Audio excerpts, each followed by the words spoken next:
Chers internautes, bienvenue dans cette nouvelle édition du journal sur IK-TV. Un seul titre au sommaire de cette édition. Séance de formation d'une cohorte d'enseignants-chercheurs des universités de Lomé, Kara et de l'école normale supérieure Inès d'Atakpamé. Les détails, c'est pour tout à l'heure. Encore une fois, bienvenue et merci de votre attention. La salle multimédia située au campus sud de l'université de Kara a abrité du 9 au 10 mai 2022 un atelier de formation des enseignants du supérieur. Cette activité se situe dans le cadre du projet USM Togo. Claudette Stalo, Fortuné Kouyao. Les jeunes devraient être à la pointe du changement mondial et de l'innovation selon Kofi Annan. C'est dans cette logique que les référents digitaux désignés par l'université de Kara et les autres référents de l'université de Lomé et de l'Inès d'Atakpamé ont pris part à un atelier de formation sur la composante 2 du projet Université sans les murs USM Togo sur l'utilisation des jeux éducatifs pour booster l'engagement et la motivation dans les dispositifs d'apprentissage les 9 et 10 mai 2022 dans la salle multimédia au campus de l'université. Le projet Université sans les murs, c'est un projet qui est arrivé en réponse à un appel d'offres de l'espace francophone et qui permet à chaque État de définir un projet d'appui aux universités nationales. Et pour le Togo, nous avons choisi par ce projet de mettre en place une plateforme de gestion des acteurs et des ressources éducatives du pays. Cet atelier a été assuré par les formateurs de l'Université numérique France, une université qui accompagne et soutient pédagogiquement les étudiants des autres universités. On est sur qu'est-ce que c'est les modes hybrides, pour que tout le monde sache. On est à même niveau d'information sur qu'est-ce que c'est le présentiel, à distance, comodal, et qu'est-ce que c'est la façon synchrone ou asynchrone, et aussi sur les ressources éducatives libres, c'est-à-dire des ressources qui sont déjà conçues par des enseignants-chercheurs en France, surtout. Il y a beaucoup d'enseignants en France, au Canada, etc.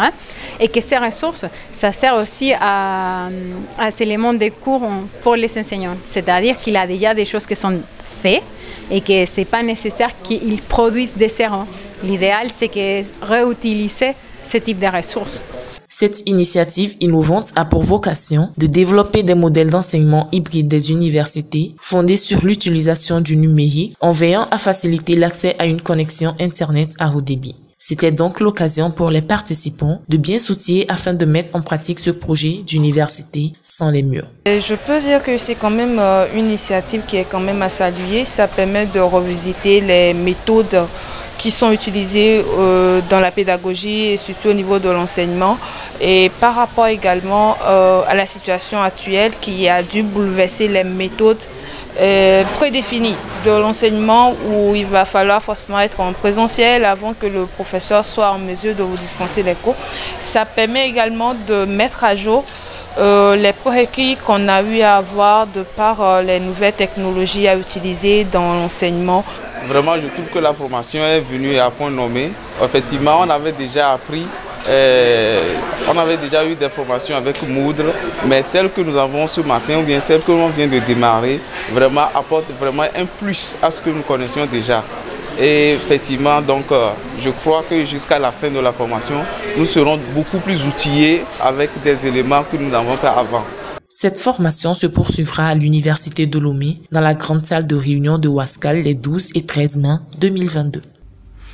Les étudiants en parcours doctoral de la faculté des sciences de santé de l'université de Kara sont tous prêts pour exercer. Dans l'optique d'intervenir dans les hôpitaux publics de Kara et de Sokodé, ils ont concouru du 17 au 20 mai 2022. Lida Wandjabli, Modeste Dawat. Ils étaient 19 doctorants au total à prendre part au premier concours de recrutement d'internes titulaires des hôpitaux de Kara et de Sokodé, ouvert par la Faculté des sciences de la santé FSS. Les épreuves de cet exercice se sont déroulées du 17 au 20 mai 2022 dans les locaux de l'École nationale des auxiliaires médicaux, ENAM Kara.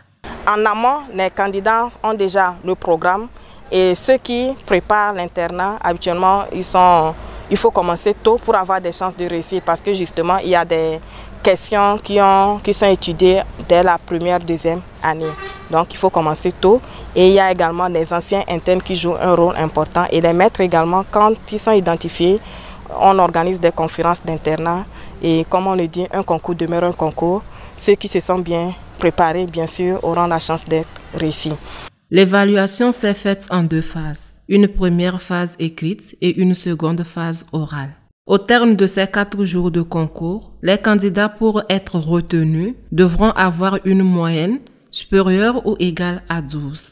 À l'annonce du concours d'internat des hôpitaux de Kara et de Sokodé, nous avons essayé de nous préparer en nous approchant des aînés qui ont déjà passé le concours, en rédigeant les résumés, en suivant les conseils des uns et des autres, mais surtout c'est le travail et la bosse qui ont été le point fort de la préparation. Oui, les épreuves se sont passées déjà les pathologies médicales, chirurgicales et la biologie. Et ça s'est quand même bien passé. Et nous prions que Dieu nous aide également pour l'épreuve d'anatomie. Les candidats sélectionnés seront internes titulaires dans les hôpitaux publics de Kara et de Sokodé. Après 6 ans d'activité, les membres de l'équipe UK Major Football de l'Université de Kara étaient en assemblée générale élective hier jeudi au campus Sud. Le point avec Françoise Barota et Fortuné Kouyaou. Après 2 années de pause forcée due à la pandémie à coronavirus, les membres de l'équipe UK Major Football ont tenu leur assemblée générale le 20 mai dernier dans la salle KES 121. Au menu de cette assemblée, rapport détaillé technique, moral et financier de l'association, l'élection du nouveau bureau. Assemblée générale qui donne ainsi le ton de la relance officielle de leur activité. Le bilan a été, disons, positif. On est satisfait de notre bilan, même si il reste encore beaucoup de choses à faire. Le bilan de l'Assemblée a apprécié les activités que je viens de numérer, match de football, toujours sur le départ des victoires, les conférences aussi. Et l'espoir est permis que l'avenir sera meilleur et qu'avec la volonté, on fera mieux. Après une brève lecture des statuts et règlements, M. Tameyon Yaou a été voté à l'unanimité, devenant ainsi le nouveau président de l'association UK Major Football. C'est d'abord un sentiment de joie. Joie parce que je vais contribuer à ma manière, n'est-ce pas, à rehausser le niveau du club. Un responsable ne peut rien sans les autres membres. Voilà. Donc l'autre, si les propositions sont faites et que les autres sont avec nous, il est de bon temps que nous réussissions, n'est-ce pas, notre mandat, parce que c'est avec les autres que nous réussissons. Cette assemblée a pris fin après une collation offerte aux différents participants. Autre chose, les étudiants de l'Université de Kara ont pris part ce vendredi dans l'Agora 21 janvier 2004 à une séance d'information initiée par l'Institut Center for International Degree Pathway Education. L'objectif de cette séance était d'amener les participants à découvrir les différentes opportunités d'études en Turquie à travers les examens d'entrée dans les universités publiques turques. Au cours de la séance, les étudiants ont été éclairés, entre autres, sur les différentes options disponibles, les programmes de formation professionnelle, les frais de scolarité dans le cadre des études supérieures en Turquie. We are actually informing them about the Turkish. Cet événement a pour objectif d'informer les étudiants sur les opportunités d'études en Turquie. Donc ces examens auront lieu ici à Kara et au Togo dans le mois de mai, le 31 mai. Et cet examen, comme nous l'avons dit, c'est un examen qui donne la chance aux étudiants de pouvoir fréquenter dans les universités publiques de la Turquie. Nous avons plus de 60 universités de la Turquie qui sont accréditées et qui acceptent déjà offrir les admissions aux étudiants. Très bonne chance aux étudiants intéressés par ce projet. Pour finir, la 10e édition de la Semaine de l'étudiant à l'Université de Kara s'annonce à pas sûr. Eh bien, elle se tiendra au campus Sud la semaine prochaine. Plus de détails avec Hugues Koba, Fortuné Kouyaou. L'Université de Kara et ses composantes se mobilisent pour la semaine de l'étudiant. En effet, après 2 années sans la tenue de cette activité à visée culturelle, formatrice, ludique et pour cause, la crise liée à la Covid-19, la semaine de l'étudiant, tel un phénix, renaît de ses cendres. Elle se déroulera du 23 au 28 mai prochain, soit 5 jours d'activité avec un programme ô combien alléchant selon les organisateurs. Ainsi, toutes les instances de l'université fusionnent leurs énergies pour une réussite défiant toute attente. Il y a des sous-commissions qui sont mises sur pied et qui sont dans une dynamique effervescente pour un réel démarrage à l'heure, à la minute et à la seconde prévue. Au programme de la semaine de l'étudiant, pour le compte de l'édition 2022, il y a plusieurs types d'activités d'ordre sportif, culturel, pédagogique, disons ludique aussi. Il y aura des jeux, concours, il y aura des soirées folkloriques, des soirées dansantes. Il y aura des concerts, concerts de chorale et chant, etc. Et des soirées aussi pour des artistes de la chanson, etc.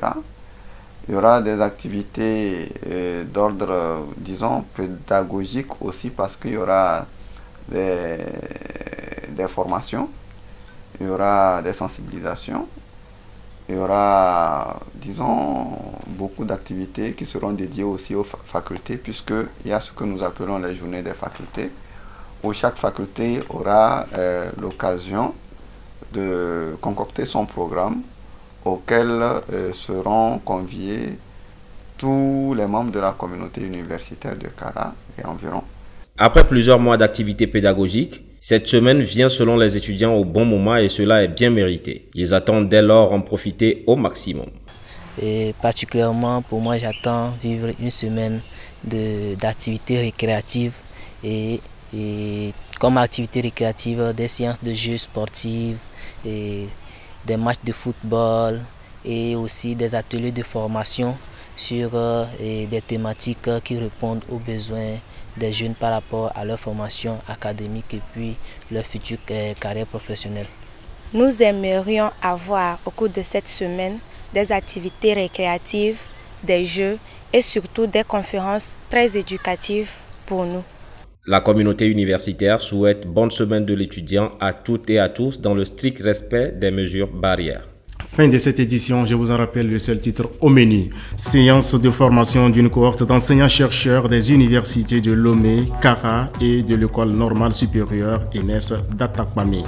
Chers internautes, c'est la fin de ce journal. Excellent week-end à toutes et à tous. Et surtout à vous, chers étudiants, bonne préparation pour votre semaine festive. Bonsoir.